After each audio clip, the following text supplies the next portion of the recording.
All right, today we are unpacking a really fascinating interpretation of biblical prophecy. It's a theory that claims to connect an ancient, cryptic text to a modern symbol you probably have in your pocket right now, the $1 bill. So it all starts with its one super mysterious phrase from the book of Revelation: time, times, and half a time. For centuries, people have tried to figure out what this could possibly mean. Is it literal? Is it symbolic?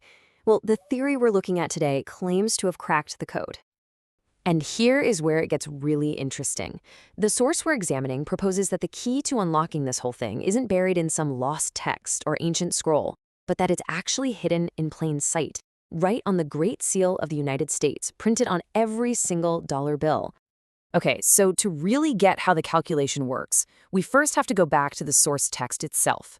This phrase pops up in a really dramatic, symbolic vision that's described in Revelation chapter 12. So first, let's meet the key players in this vision. The scene is this epic cosmic drama. You've got a celestial woman about to give birth. She's being pursued by this terrifying fiery red dragon who wants to, well, devour her child. The child is saved, and the woman escapes to a place of refuge, a place called the wilderness. So here's the first big step in this whole theory. You have to figure out who these symbolic characters actually are. Let's break down how the source material decodes each one. First up, the woman. According to this theory, she represents Zion, basically the people of Israel. She's seen as the mother figure who brought forth not just Jesus, who is the male child, but also the entire early Christian church. And the villain of the story, the dragon, well, that's identified as the Roman Empire. The evidence for this, according to the source, is historical. It points to the 10 major persecutions of Christians that happened under Roman emperors, connecting that to the 10 horns of the dragon in the vision. And now for the identification that might be the most surprising of all. The wilderness, that safe haven where the woman is protected. This interpretation identifies it as the United States, a nation seen as a refuge for the persecuted people of God. Okay, so now that we have our cast of characters identified, this is where the math comes in. The source material takes that poetic phrase, time, times, and half a time, and turns it into a very specific number of years. Now, this part is really important because the whole theory hinges on the specific Hebrew word used for time. The source argues the word isn't iden, which just means a regular year. Instead, it's mod, which means a special appointed time or a significant season. That distinction is absolutely critical for the whole calculation. So if a time isn't just a year, what is it? The source finds its answer right here, in Exodus, where the appointed time, that special period that the Israelites spent in Egypt, is spelled out as exactly 430 years. And that becomes the key, the fundamental unit of measurement. So here's how the math breaks down. One time equals those 430 years. Times, plural, is interpreted as 3, which gives you 1,290 years. Then half a time is, half of 430, so 215 years. You add it all up, and you get a grand total of 1,935 years. But that leads to the next big question. When does this 1935-year clock start ticking? The source pinpoints the year 81 AD. That's when Emperor Domitian began the second major Roman persecution of Christians.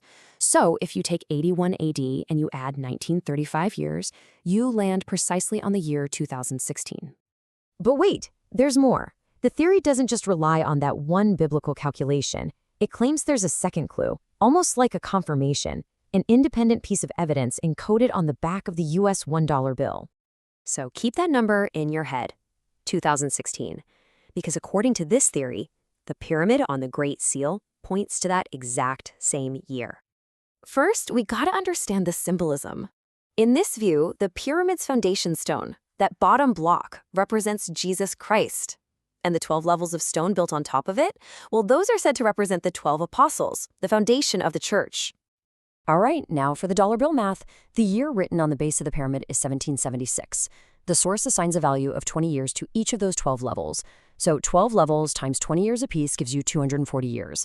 Add that to the foundation year of 1776, and what do you get? 2016.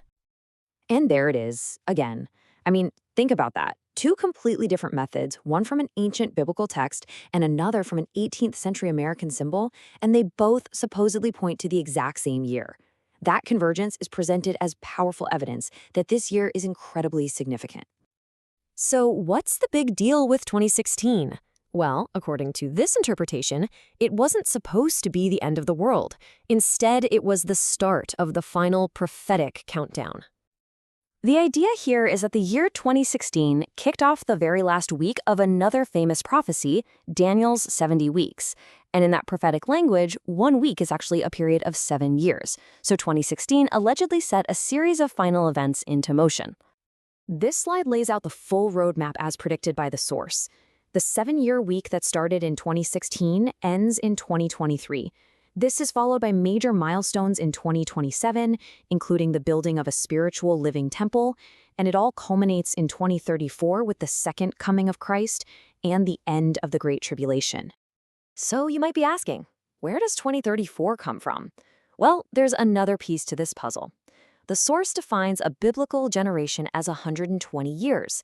It then argues that the last generation mentioned in the Gospels actually began with the start of World War I back in 1914.